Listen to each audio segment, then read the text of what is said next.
I am muted. There we go. There we go. That works better. And let me unmute the desktop audio while we're at it. But yeah, I'm seeing 2 viewers here, and 2 is a lot of people. Last time I was on, James was helping me do a lot of what you call it, troubleshooting. You know, making sure things run smoothly, and I was hoping that would automatically draw everybody back in. Oh, but maybe I'm just going a little too quickly from when I post the Discord announcement. Either way, theoretically things should be running much smoother than they have been in the last couple streams.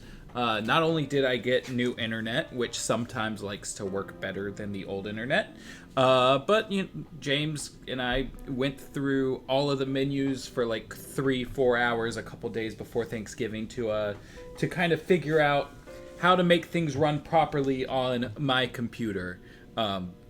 Once I get James's computer, I can probably that he's wanting to give me or sell me, I guess I should say. Things should be running even better. But for the time being, hopefully things are as good as they can get. We're jumping back into. We got more people coming. We're jumping back into the 2018 novelization of Mad Love by Paul Dini and Pat Cadigan. So far, it doesn't seem like it really holds tremendously true to the DCAU. There are a couple small things here and there, whether it be technology based or like the Joker being around much earlier than he was supposed to be, stuff like that.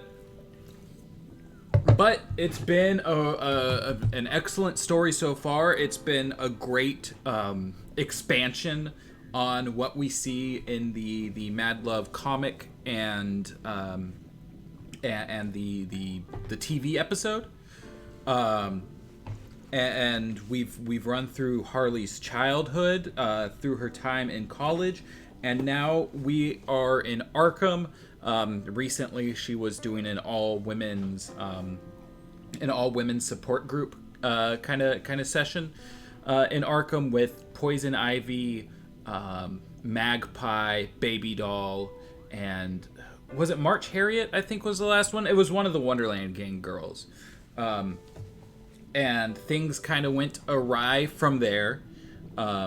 She ended up like having to take a little time off, and after coming back, she found the Joker left a flower in her office, and so she's, what was it? Last time I believe was when she first confronted him, and now we are going to be kind of coming into their therapy sessions and seeing how all of that goes. So I'm gonna start reading. Y'all can chit chat. Sissy says the stream is so smooth. Yes, I'm glad that it's smooth. You know what? It's live. You could have just bust in here and said that, but doing it in the chat works as well.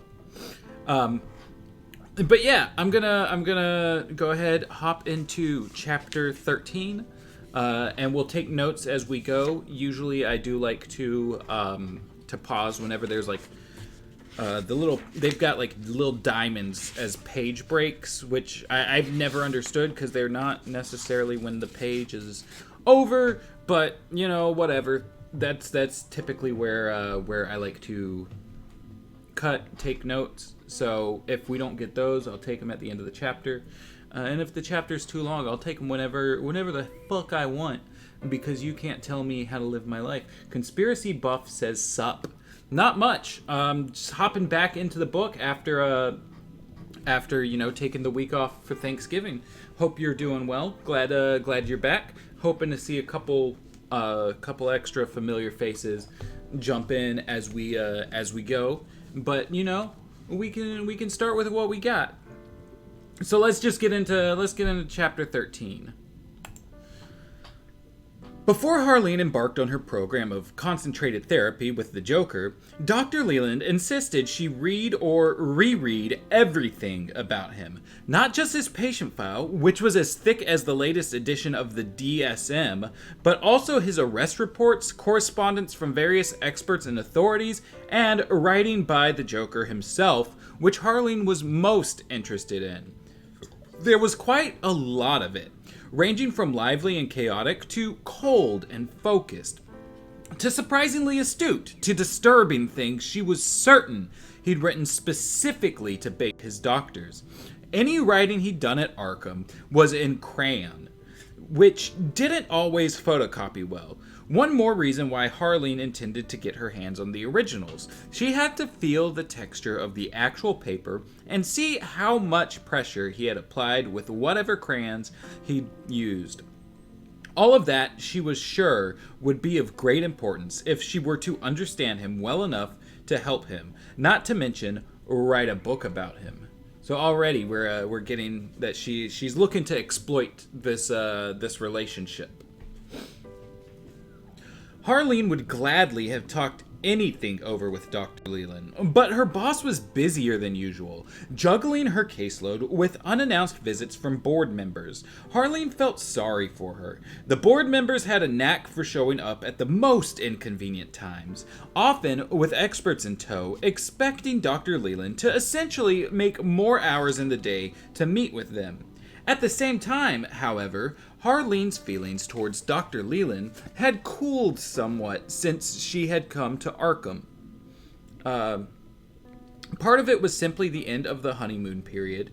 Another part was that, like all authority figures, Dr. Leland sometimes felt the need to remind everyone that she was the boss. But it wasn't just that. The latest discussion about Batman bothered her. She tried to understand Joan Leland's point of view, but it seemed so off.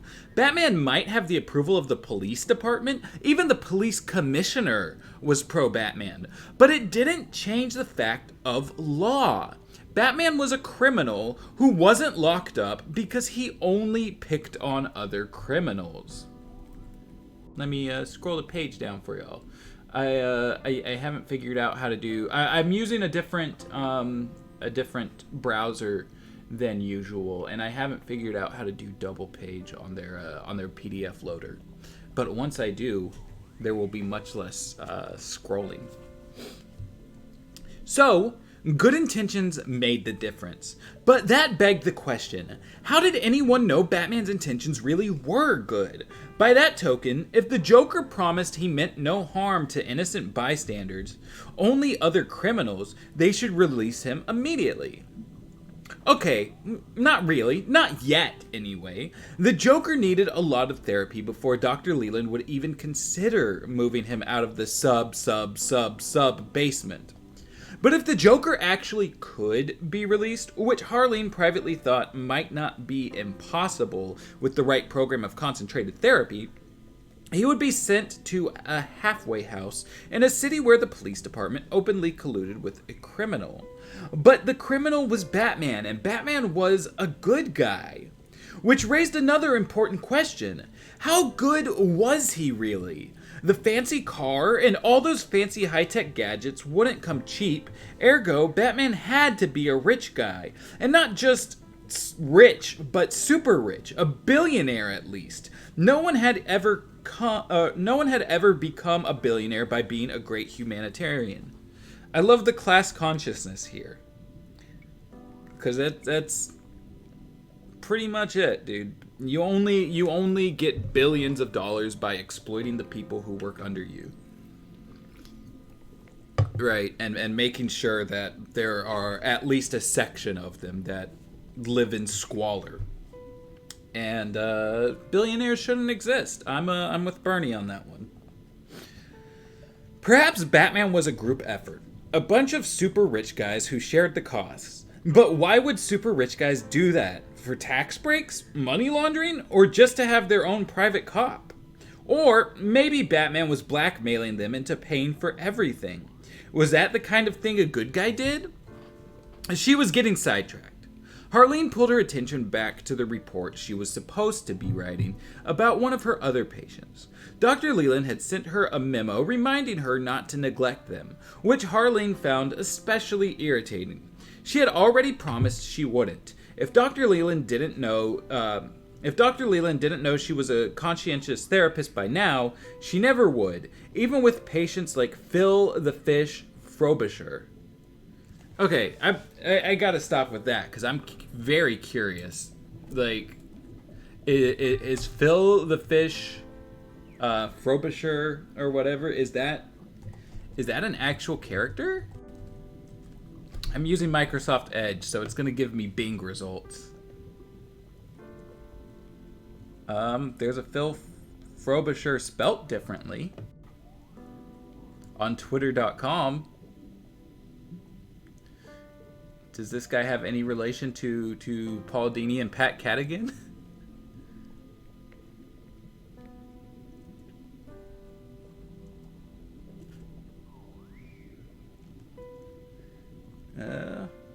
I can never tell if it's a shit post or a shit post. Maybe it doesn't matter anymore. He-him. Well, I don't know. I don't know that this is anybody to do with Batman, but he has pronouns in his bio, so good on him. Good on him.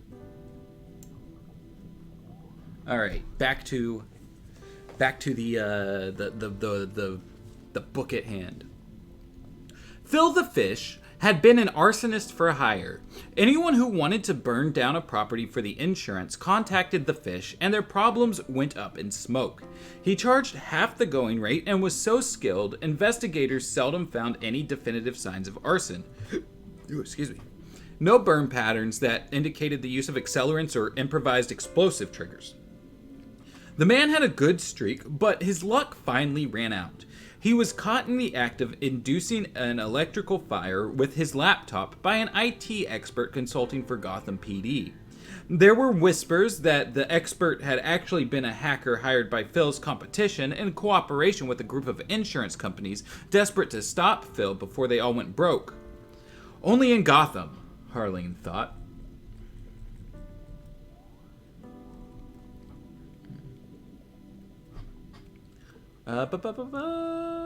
Where was I? Only in Gotham, Harleen thought. There we are. Phil the Fish was a genuine firebug. He really liked burning things, and he didn't care whether the properties were empty or not. There had been a number of deaths, 6 of them occurring in the fire that had put him away. Everyone had expected him to be troublesome, but as long as he could watch fires on his laptop, news, movies, or TV shows, Phil wasn't fussy. He was docile enough. In fact, he had never seen any of his own fires in person, only on a screen, which was atypical. Firebugs usually loved witnessing their handiwork as it happened. He was difficult to communicate with because he didn't like looking away from his computer. Sounds like me. Harleen had done her best, but Phil showed no sign that he cared. As long as he was allowed to watch fires on his laptop, he was content. One afternoon, at the end of another fruitless attempt to reach him, Harleen had said in a fit of exasperation, "Don't you want to get better someday?" The question had astonished him. "Get better someday?" he said, as if the words were a foreign language. "I'm the best right now." Then he had put on Gone with the Wind and fast-forwarded to the burning of Atlanta. Apparently, that one never got old. But then there was no percentage in getting well for him. According to the terms of his commitment, once he was declared legally sane, he would go on trial for arson and murder. A conviction might encourage investigators to reopen cold cases, a prospect that didn't thrill anyone who had collected a big insurance payout.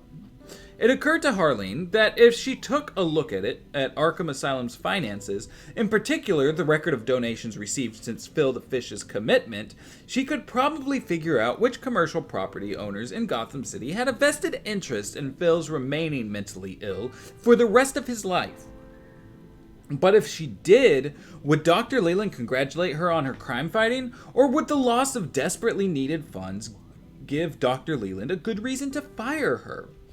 Dr. Leland might feel differently if Batman dropped by to give her a pat on the back.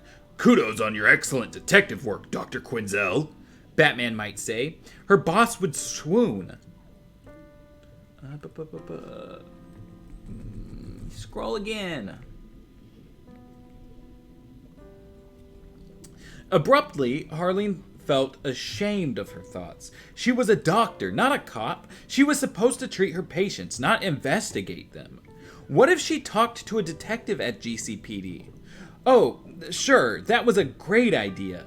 Had she actually forgotten what had happened the last time she'd gone to the police to report a crime? They'd arrested her father for getting beaten up. Thugs had planned to kill her mother, and she'd almost been handed over to a perv. Del Vecchio. Bruno Del Vecchio. She was still going to get that son of a bitch. God only knew what would happen if she went to Gotham City cops. If she got nervous and cracked a joke in her tough Brooklyn cookie voice, they'd call Batman to lock her up in Arkham, probably in the cell next door to Poison Ivy, and Dr. Leland would go along with it because Harleen hadn't grown up around here. Whew! Just thinking about it made Harleen feel as if she'd had a close call, which was totally silly. Nonetheless, she was going to stay away from cops and Batman too. Better safe than sorry. Harleen told herself to think more constructively, the way she had when she'd come up with the idea to get the women together. Even if it hadn't worked, the idea itself had been constructive, a positive action. Like writing a book, for instance, that was still a good idea. Too. Only now her subject would be the Joker. It had to be more than just a lurid true crime book, though. Sure, there needed to be a bit of tell-all expose for the sake of selling it, but it had to come across clearly that Gotham City made criminals via its own special recipe. 1 part felony, 1 part cosplay, along with the double standard embraced by the police and endorsed by the courts, which followed one set of rules for Batman and a different set for everyone else. Under those conditions, it was a wonder that half of Gotham's population hadn't been declared criminally insane. And of those who were presently committed to Arkham, how many were people who had merely pissed Batman off? Unbidden, the mental image of Dr. Leland reading her book bloomed in her mind's eye. She didn't look impressed at Harleen's insights. She looked sad and betrayed.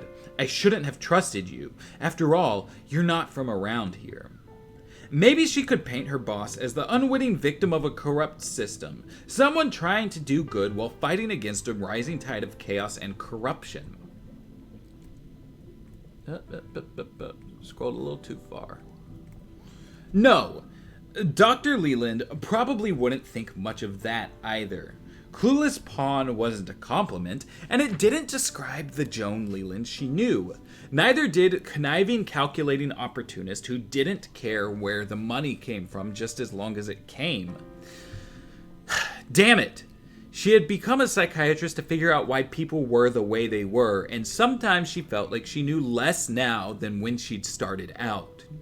Best to keep her book focused on the Joker, Harleen decided. She had to tell his story.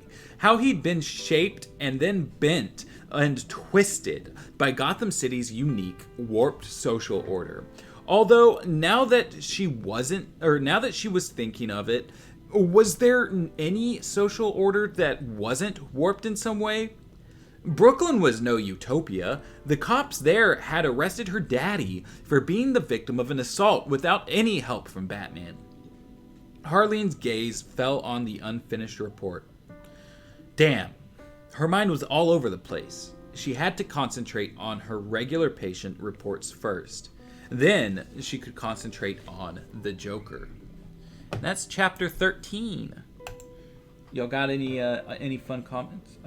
Quality of the stream means the text on the book is basically unreadable. Maybe zoom in to where the widths fill the screen capture. Just means you'll have to scroll more often. But shrug emoji. I could do that.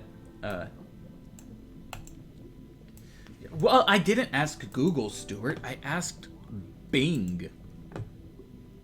All right, so we got a couple things to note here, and then I'll zoom in on the. I'll zoom in on the PDF. So at the start of the chapter, we had the phrase, which was as thick as the latest edition of the DSM.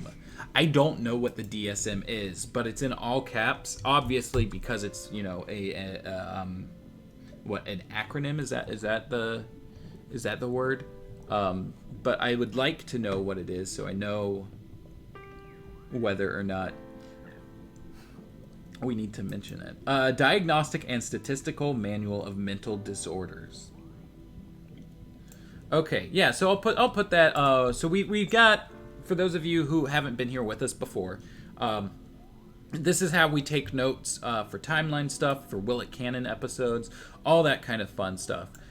We have this spreadsheet here where we've got columns for like all kinds of clues, character appearances, locations, you know, important objects, stuff that could make it non-canon. In-show events, mentions of time passing, concrete stuff, like if they mention, say, the bat signal or whatever, we know concretely that would place it after the Cape and Cowl conspiracy, which is the episode of Batman the Animated Series where the bat signal came into first use. So stuff like that would go in that column. Then there's like pop culture references, the weather, and just general other clues if there's anything that doesn't fall under all of that. So I know here, let's see, we had DSM. Let me put that first because that was the first thing that came up. The Diagnostic and Statistical Manual of Mental Disorders. Let me get rid of that space there. We didn't have a lot to, like, since we're staying mostly for these last couple chapters, we're kind of just staying in the same place. We're not really getting a lot of notes to take. Let's see, we got a GCPD. I will put that as a location. And then we had, what was it? Phil the Fish Frobisher. Phil the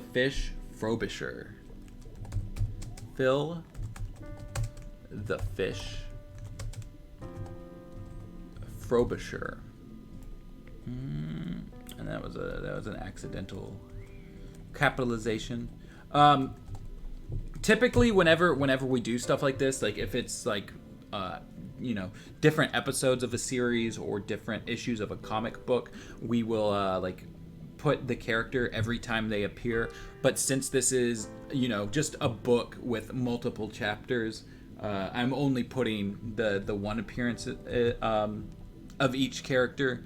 So, you know, I'm not putting Harley Quinn or Joan Leland or Batman, you know, because we've already got them elsewhere in the book. You know, we like to be thorough with our notes, but that it comes to a point where it's just a teeny bit overboard. Then we had mentions of Gone with the Wind as a pop culture thing, and Atlanta, since that's in that movie, and they mentioned that specifically.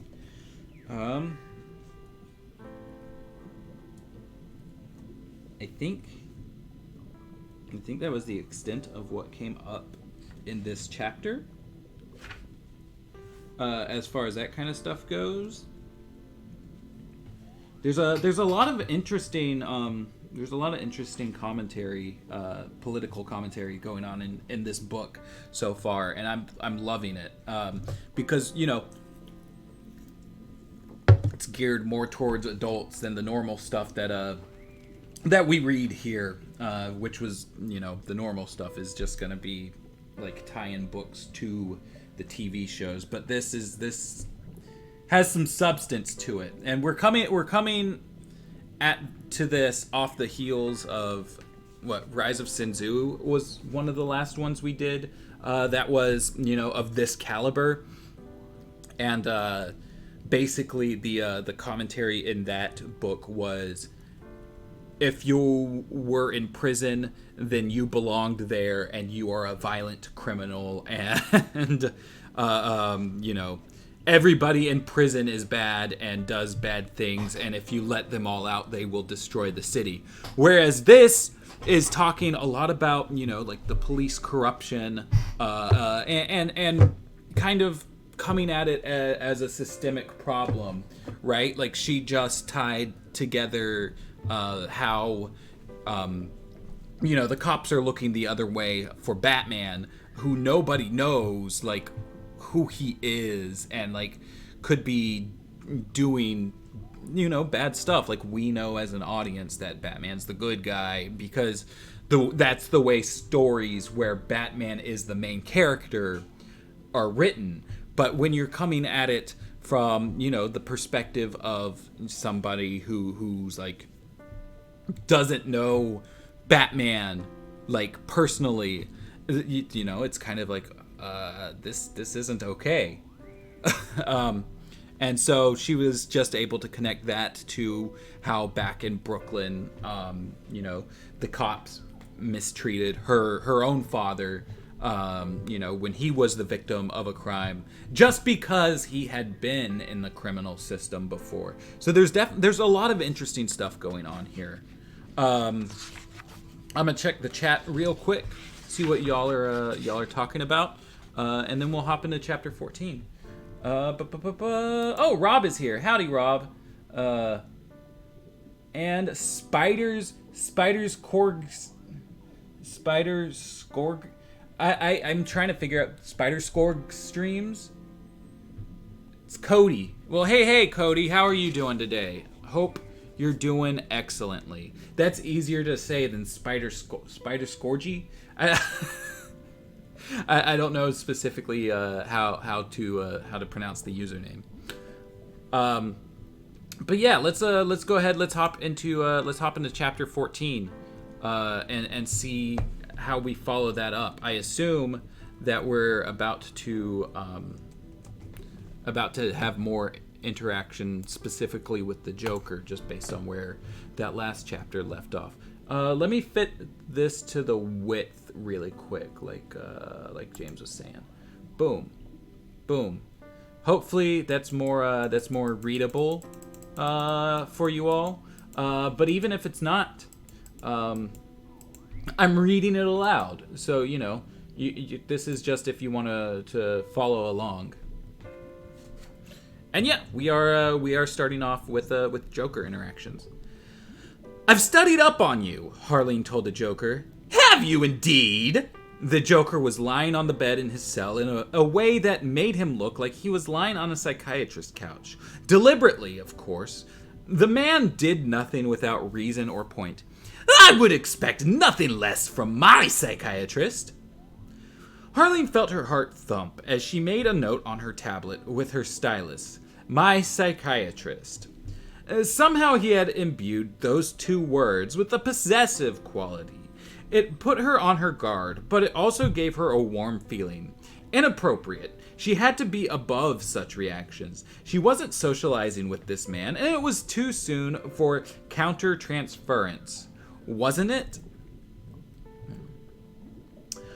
Abruptly, she realized the Joker was staring at her expectantly. "I guess you didn't hear me," he said as heat rushed into her face. "I said, did you learn anything significant that all my numerous other doctors missed?" "I heard you," she lied, looking down at the tablet and pretending to read over extensive notes. "Give me a minute. I was just trying to decide where to begin.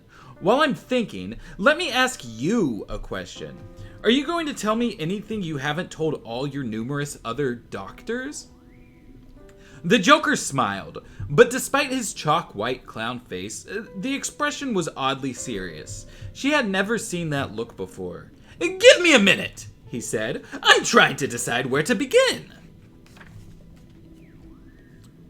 "You must be completely honest with me," Harleen told him. "Otherwise, you won't know how to help me, and this won't work," he finished for her. "Heard it before, that gag's so old, it's got whiskers." "It may have whiskers, but it's not a gag." Harleen pushed her glasses up on her face, and a strand of hair came loose just over her left ear. She would fix it later. Grooming was inappropriate here. Even something as slight as tucking a curl back into place. She had to maintain an air of strict formality to keep the doctor-patient boundary clear and well-defined. "We'll see about that," the Joker said, chuckling. "Excuse me?" Harleen stared at him, baffled. It's all in the name, my dear. You do remember my name, don't you? The Joker!" "I do," she told him smoothly. "You seem to have forgotten mine. It's Dr. Quinzel, or Doctor for short. Not my dear, or sweetheart, or dollface, or any other little nicknames men use to undermine a woman's professional standing in her place of business." The Joker stared at her. He was so used to dominating every room he was in, but she'd caught him off guard with that one. It had wiped that smug smile right off his clown face. Harleen felt pleased with herself, although she kept her expression neutral. "I hardly meant to offend my doctor," the Joker said after a few seconds. "Please, forgive me. I'm a creature of habit, and old habits die hard." Do I need to... Okay. It's a little more scrolling when it's this wide, but, you know, I do what I can for the fans. "I can see that," Harleen said. "In fact, I've been wondering how long it will take for you to stop playing all your little games so we can finally get down to business and defeat the Huns." Okay, I added that part in. I've only ever seen Mulan once, but that song's so, ingrained in my head from it. "And what business is that?" asked the Joker. "Delving into the mysteries of my mind? Finding out what makes me tick? Getting to the roots of my problems?" "Determining how you can get well," Harleen said, just to see how he would react to the idea. The Joker made a scornful noise. "And you said you were serious." "I am," Harleen replied, wincing inwardly at how defensive she sounded. "Oh, sure," the Joker rolled his eyes. "Getting me well. That's a joke I haven't heard since Tut was still a prince. Wasn't funny then, isn't now."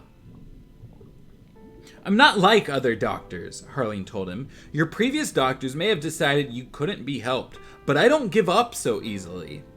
"Who said anything about my previous doctors?" The Joker hooted laughter at the ceiling. "I don't know if they wanted to cure me or kill me or send me to Mars, and I couldn't care less." He sat up on the edge of the bed and leaned forward. "And I don't give a damn what you think either. I can't be helped, I can't be adjusted, or rehabilitated, or salvaged, or brainwashed, or any other damned thing. I took a good, long look at myself, and I saw the truth. There's no hope for me, no chance, no possibility, no cure, none, nada, zero, zilch, the big goose egg." The Joker got to his feet, and Harleen immediately did the same. He was taller than she was, but he couldn't loom over her quite as much when she was standing too. Let me scroll a little more so y'all have it with you. She was standing too. Where was I? You don't give up. Oh, that's still Joker. "You don't give up? Well, good for you! Congratulations! You don't have to! I've given up for you! Dr. Sweetheart! Dr. Dollface! Get used to it! I have!" Harleen drew herself up to her full height and looked into his grotesque, twisted up features without flinching. "I see we're not going to make any progress today," she said in a quiet, unruffled tone, as if he hadn't just been yelling. "I'll be back when you're less... this." She turned on her heel and left. Yelling incoherently, the Joker tried to follow her, but the two husky orderlies, who had been standing by in case of trouble, caught him at the door. The yells became screams as they subdued him, and Harleen had to force herself not to look back in concern. To her surprise, Dr. Leland was waiting for her in the hall. "Are you alright?" she asked. Harleen nodded. "That actually went better than I thought it would," she lied. "Now, if you'll excuse me, I'm going back to my office so I can write this up while it's still fresh in my mind." Okay, so there's a page break. So let me see. I think there was one thing to take a note on. I think Joker had mentioned King Tut. Right? Where was that?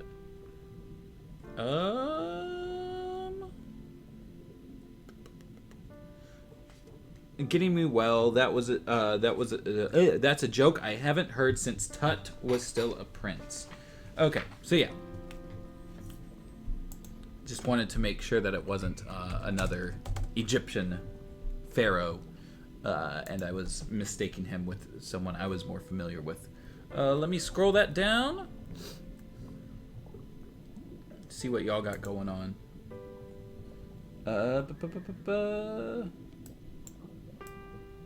Skorga. Okay, got it. Spider Skorga streams. Is that like Seb Gorka? Hi, I'm new here. Love the channel, by the way. Well, thank you, Restars. I'm glad to have you here. You know, we're if you like the channel, you'll probably enjoy the streams. It's a bit more personal. You know, at least in between the reading and stuff, there's no editing, none of that. You get to kind of know who we are as people a little bit more. You know, so glad to have you on board. Let's see, where was I just noticed that Danny isn't here today. He's usually here for all of these, which is a shame because now that we're running smooth, you know, he probably would have had a little bit more fun today. Unless he is here and he's just waiting in the wings. Danny is still asleep. Did y'all put him in the timeout voice chat? Is he actually asleep? No, he's not in there. For those of you who aren't on our Discord, Danny is a he's British, I believe. He lives in Europe, and as a result is on a much different schedule than we are. The majority of us who are in there. Most of us are Americans. We have a couple Europeans, a couple Australians. You know, people from all over the place. But the majority of us, I believe, are Americans. And so almost every night there's a voice chat that goes on. Just people hop in there to chit chat, talk to each other, make friends, stuff like that. And a couple of times Danny has fallen asleep because you know the different time zones and stuff. And so we've had to mod a couple extra people just to be able to move him out of the voice chat to a separate voice chat where he can sleep in peace and not be snoring over everyone talking. Let's see, where were we? Okay, yeah. Harleen expected that Dr. Leland would want to talk more about what had just happened, perhaps try to comfort her, even though she didn't need comforting. She was afraid Dr. Leland would tell her the Joker's reaction was too extreme, and that she was withdrawing permission for Harleen to treat him. But Dr. Leland didn't knock on her door. Harleen heard her lock up her own office and leave for the night. All the other doctors were already gone, except for Dr. Wendell, who was on call overnight. Harleen could work uninterrupted on her report, then make some notes about how to approach the next session. How many sessions would it take, she wondered, before he stopped putting on a show? He'd said he was a creature of habit, which meant, among other things, he had to do everything he could to drive her away. Even after it became obvious that she wasn't going to make it easy for him, he'd probably continue subjecting her to The Joker's show, starring the Joker, simply because he no longer knew how to do anything else. Harleen was still making notes when there was a polite tap, tap, tap at the door. She glanced at her watch as she got up to answer and saw she had stayed an hour later than she had intended. It was one of the orderlies who had come into the Joker's cell when she had left. His name tag said Adam. "Sorry to bother you, Dr. Quinzel," he said, his big face contrite, "but he insisted." He? As if she really didn't know. The subterranean homesick clown," Adam said. "I mean, the Joker. He insisted I come and find you. He wanted to apologize." Harleen's eyebrows went up. "He's awake again already?"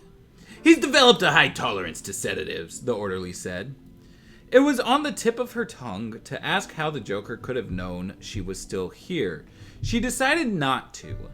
"I'm just about to leave," Harleen said pleasantly. "Tell the Joker I'll see him at our next scheduled session."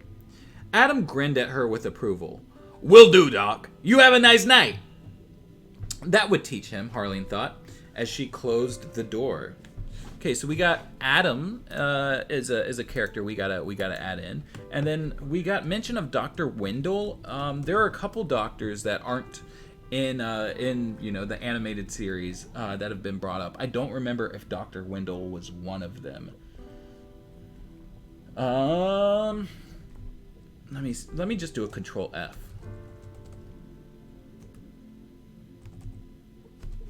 I guess not. All right, so Dr. Wendell, new character.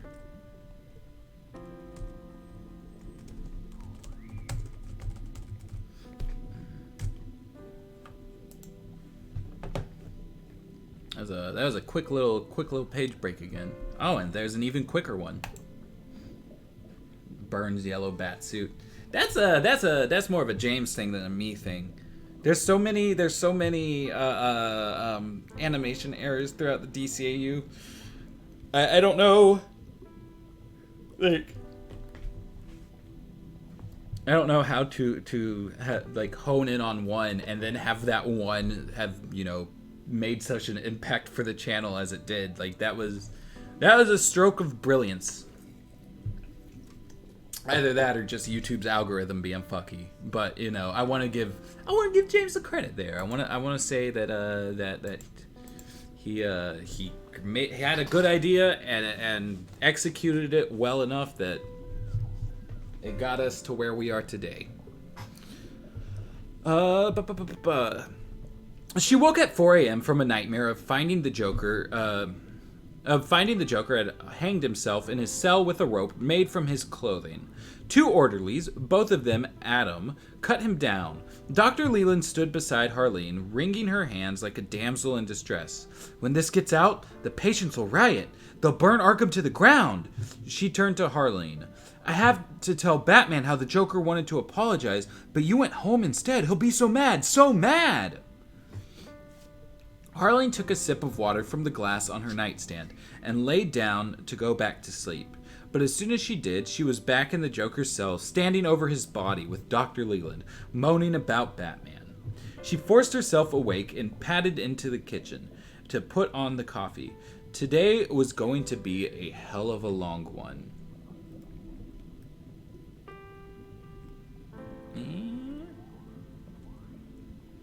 Well, I didn't realize I had scrolled that far. "If you're asking me whether you did the right thing," Dr. Leland said, frowning, "I can tell you yes, absolutely, without a doubt. And I don't know why you have to ask. The Joker has to understand that no, we do not come running every time he calls, not even when he wants to apologize for behaving badly." Harleen nodded. "That was my thinking at the time." "You think differently now?" Dr. Leland looked wary. "As doctors, we are always in the power position," Harleen said. "There's a fine line between being appropriately assertive and bullying."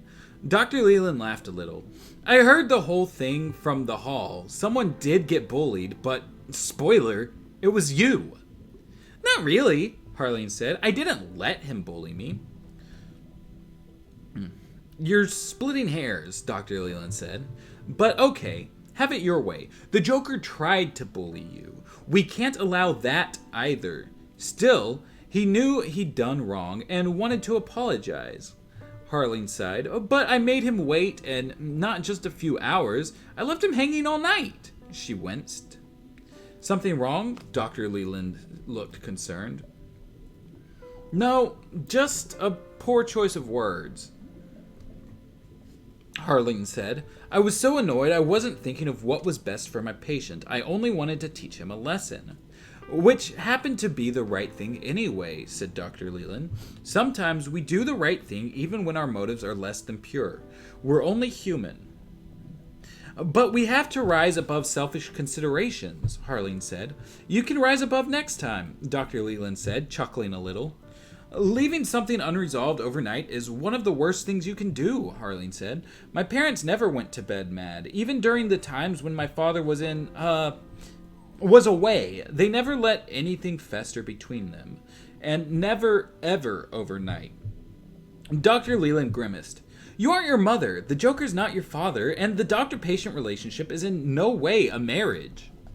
But it's every bit as intimate, Harleen replied. Maybe more so. Patients tell therapists things they'd never tell their spouses, and the relationship is lopsided. We have all the power and personal information. And thank God for that. Now Dr. Leland looked alarmed. Otherwise, we'd all be doomed. The patients here are crazy, but they aren't stupid, and the Joker is positively diabolical. Never tell him anything about yourself, no matter how trivial you think it is. He might use it to ruin your life. Oh. Harleen frowned. Nobody's that good. Narcissism and the need for immediate gratification tripped him up, not a failure of intellect. Dr. Leland said, I recommend you not see him for another 6 days, a week from yesterday's debacle. But that contravenes my whole program of concentrated therapy, Harleen protested. We're supposed to have daily sessions. If I wait a whole week before seeing him, we'll have to start all over from the beginning. You're still at the beginning, said Dr. Leland. She put up one hand as Harleen started to say something else.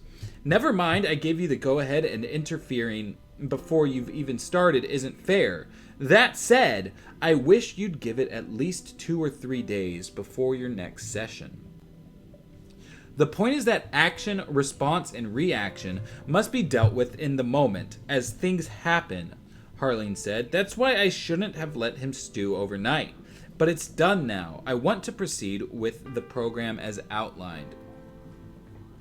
5 years ago, I'd never have gone along with this, Dr. Leland said, her voice heavy with resignation. I probably shouldn't now, but I did, and I am, and I will.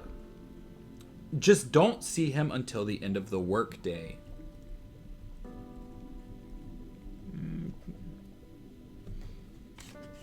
I didn't plan to do otherwise, Harleen lied. She had intended to go straight from Dr. Leland's office to the Joker's cell. Now she'd have to wait 9 hours. Already she couldn't stand it, but she had to.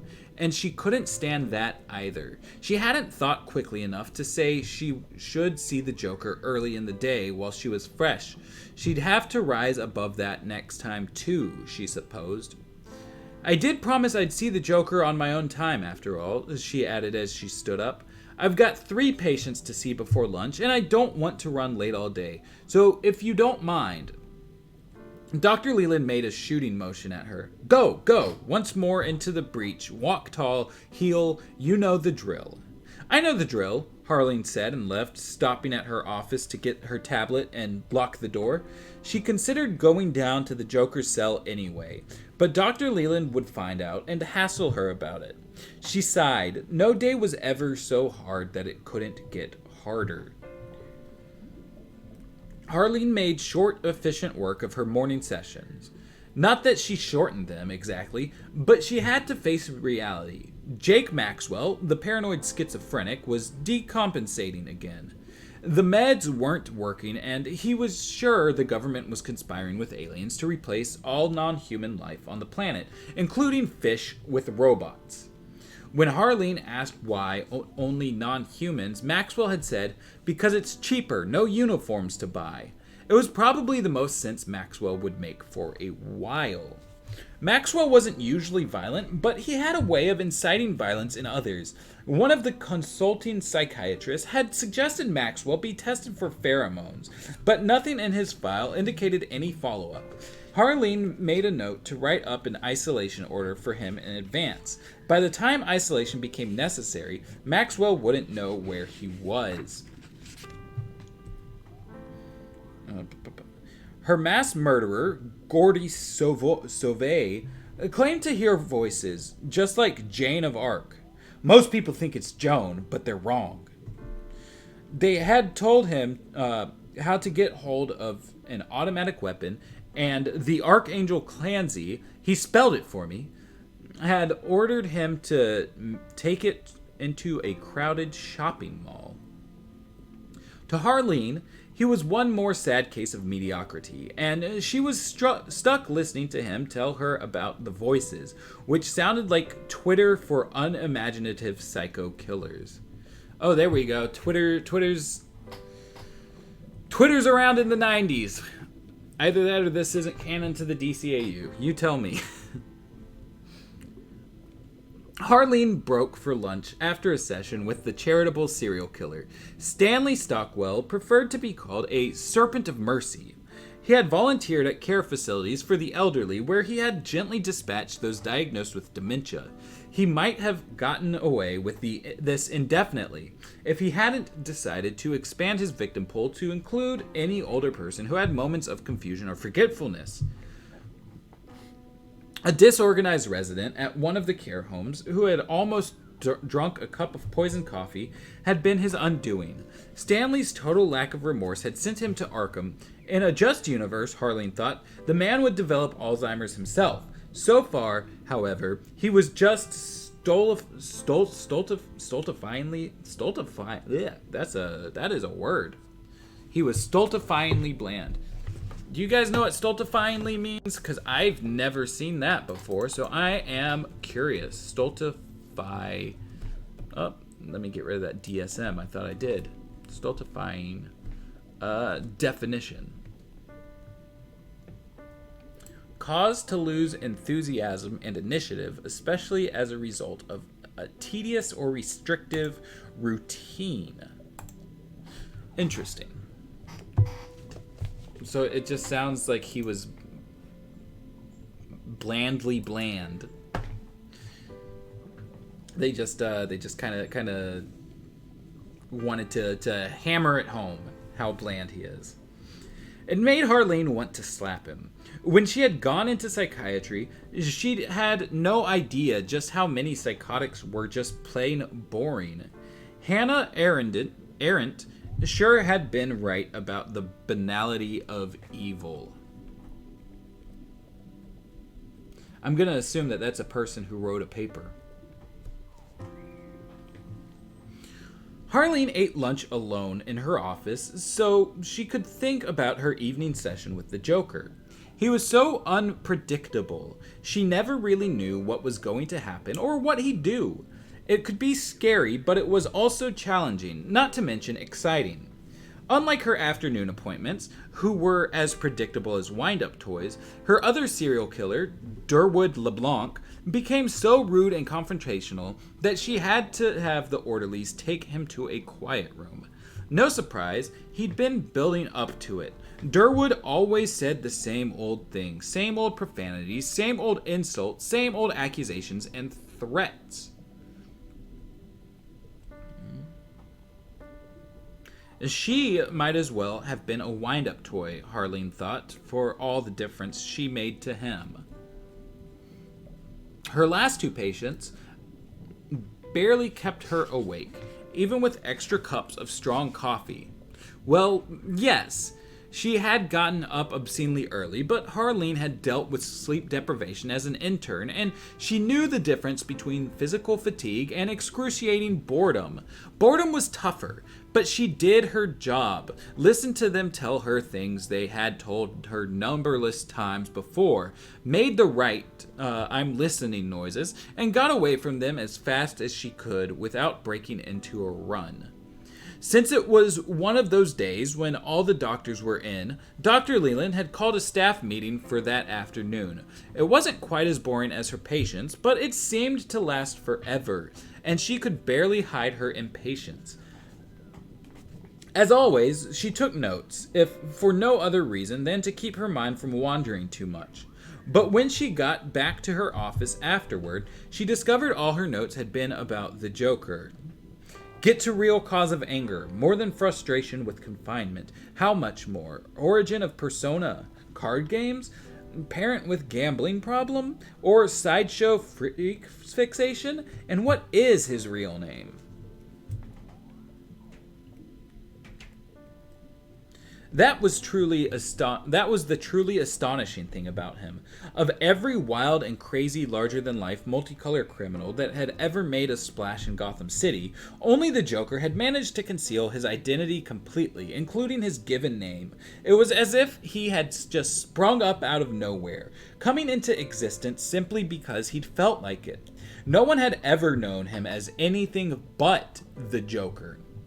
Everyone came from somewhere, but Harleen thought if anyone could have magicked himself into existence by sheer force of will, it was this clown. There was one more hour left in the workday after the staff meeting. Harleen used it to write reports, make corrections, reread patient files.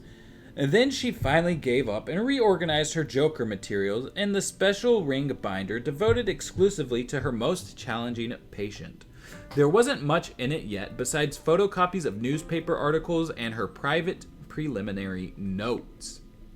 Dr. Leland asked the staff to digitize their notes for easy access from the Arkham cloud, but Harleen always kept hard copy backups.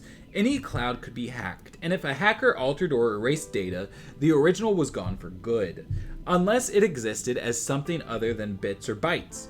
There were offline archives, but Harleen had been through enough computer meltdowns to know there was no such thing as too many backups. Harleen also felt it was wise not to put everything in the cloud. Her private notes on her patients were just that, private, and they couldn't be archived because they were dynamic, changing as she learned more. She had a feeling her private notes on the Joker would be extremely dynamic. Harleen's desire to go down to the Joker's cell was so strong now, she thought it must have been radiating from her like heat. She half expected Dr. Leland to, where was it? Fuck. I just lost where I was. She half expected Dr. Leland to suddenly barge in and say she had decided to cancel the proposed treatment plan because she thought Harleen was too personally invested. And who did she think she was anyway? Sigmund Freud or Carl Jung? Arkham Asylum wasn't a place for breakthroughs. It was a storage facility for people too toxic for a standard human warehouse. People like the Joker had to be handled like the hazardous materials they were. She heard Dr. Leland lock up for the night, then walk past without stopping. Still, Harleen made herself sit at her desk until she heard Dr. Leland's car leaving the parking lot. Then she picked up her tablet and her ring binder and walked sedately through Arkham down to the Joker's cell in the sub basement, taking the stairs instead of the elevator. And that is the end of chapter 14. How long do you think the time span in Mad Love was condensed? You know, I don't know. If you're talking about like the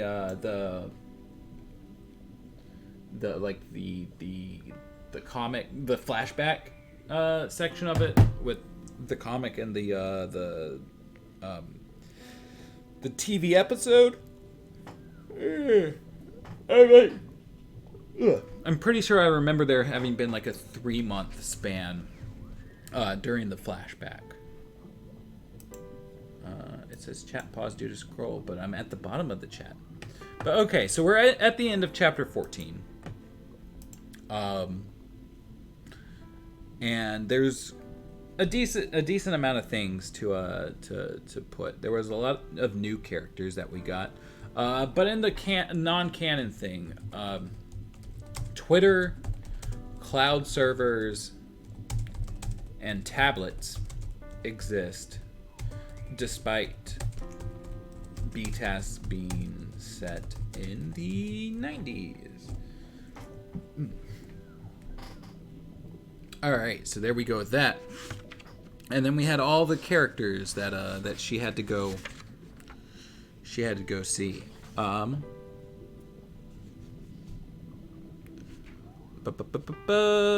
Let's see. We have a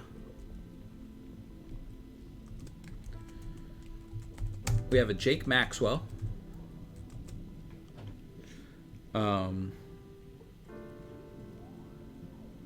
We had Gordy Sauvé.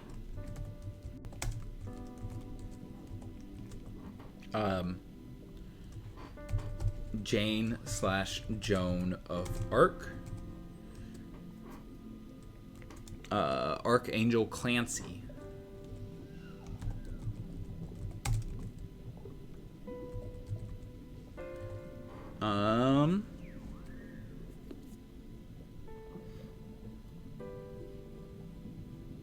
And then there was Stanley Stockwell.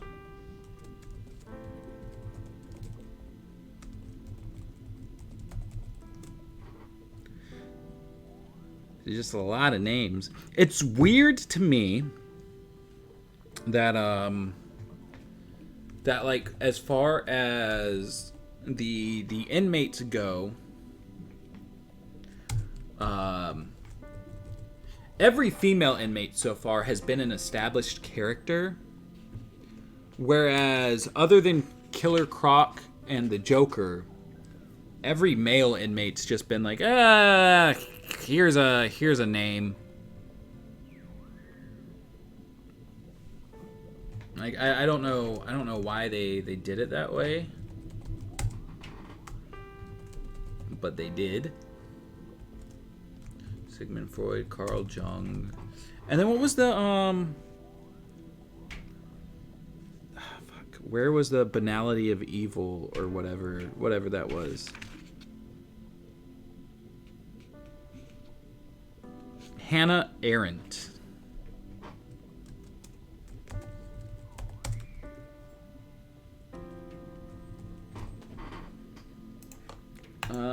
And let me see.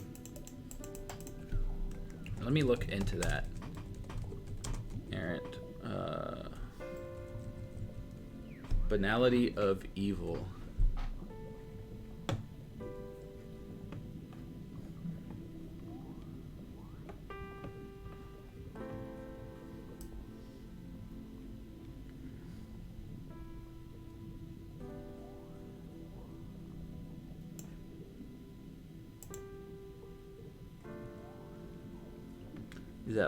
Is it a book?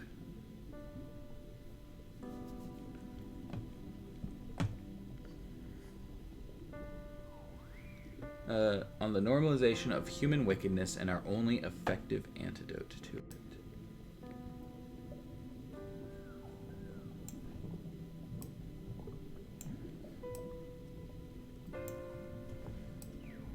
Let's see. This was let's see. Never react to an evil in such a way as to augment it, the great French philosopher and activist Simone Weil wrote in 1933 as she contemplated how to be a complete human being, amid a world that seemed to be falling apart. But modern life is no fairy tale, and and one of its most disorienting perplexities is that evil isn't always as easily recognizable as a grim stepmother. Maya Angelou captured this in her 1982 conversation with Bill Moyers about courage and facing evil, in which she observed, throughout our nervous history, we have constructed pyramidic towers of evil, oftentimes in the name of good. Joseph Brodsky echoed the sentiment 5 years later in his spectacular speech on Our Greatest Antidote to Evil. What we regard as evil is capable of a fairly ubiquitous presence, if only because it tends to appear in the guise of good. A core cause of this perplexity lies in the fact that while acts of evil can mushroom into monumental tragedies, the individual human perpetrators of those acts are often marked not with the grandiosity of the demonic, but with absolute mundanity. This was the revolutionary and, like every revolutionary idea at the time controversial point that Hannah Arendt made in 1962 when the New Yorker commissioned her, a Jew of who had narrowly escaped from Nazi Germany herself, to travel to Jerusalem and report on the trial of Adolf Eichmann, one of the chief architects of the Holocaust. In 1963, her writings about the trial were published as Eichmann in Jerusalem, a report on the banality of evil, a sobering reflection of the lesson that this long course in human wickedness had taught us, the lesson of the fearsome word and thought-defying banality of evil. Okay.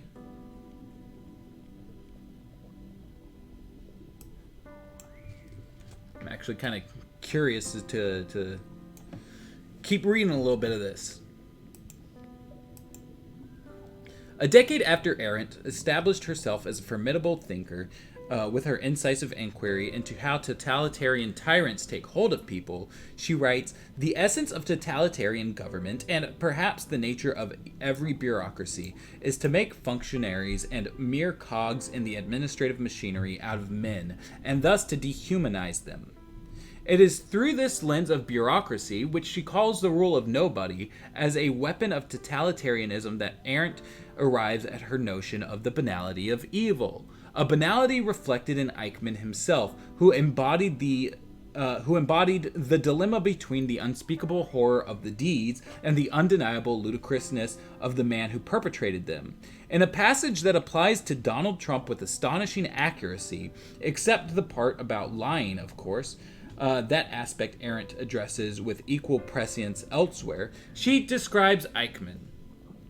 What he said was always the same, expressed in the same words. The longer one listened to him, the more obvious it became that his inability to speak was closely connected with an inability to think, namely, to think from the standpoint of somebody else. No communication was possible with him, not because he lied, but because he was surrounded by the most reliable of all safeguards, against the words and the presence of others, and hence against reality as such.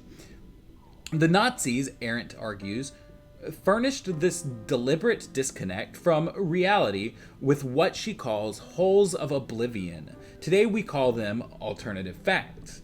In a searing testament to the power of speaking up, she considers what the story of the Holocaust, a story irrepressibly told by its survivors, has taught us. The holes of oblivion do not exist. Nothing human is that perfect, and there are simply too many people in the world to make oblivion possible. One man will always be left alive to tell the story. The lesson of such stories is simple and within everybody's grasp. Politically speaking, it is that under conditions of terror, most people will comply, but some people will not. Just as the lesson of the countries to which the final solution was proposed is that it could happen in most places, but it did not happen everywhere.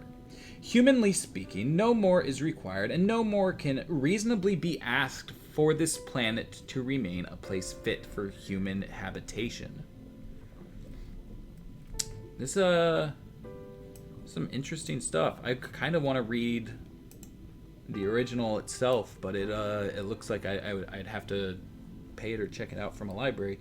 The article's almost finished though, so I'll keep going with it.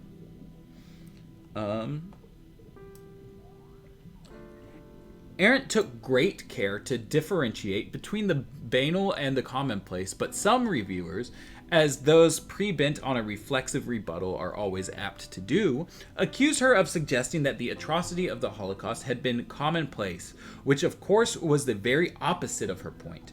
Among those who misunderstood her notion of the banality of evil to mean a trivialization of the outcome of evil, rather than an insight into the commonplace motives of its perpetrators, was the scholar Gerard Skolem, with whom Arendt had corresponded warmly for decades.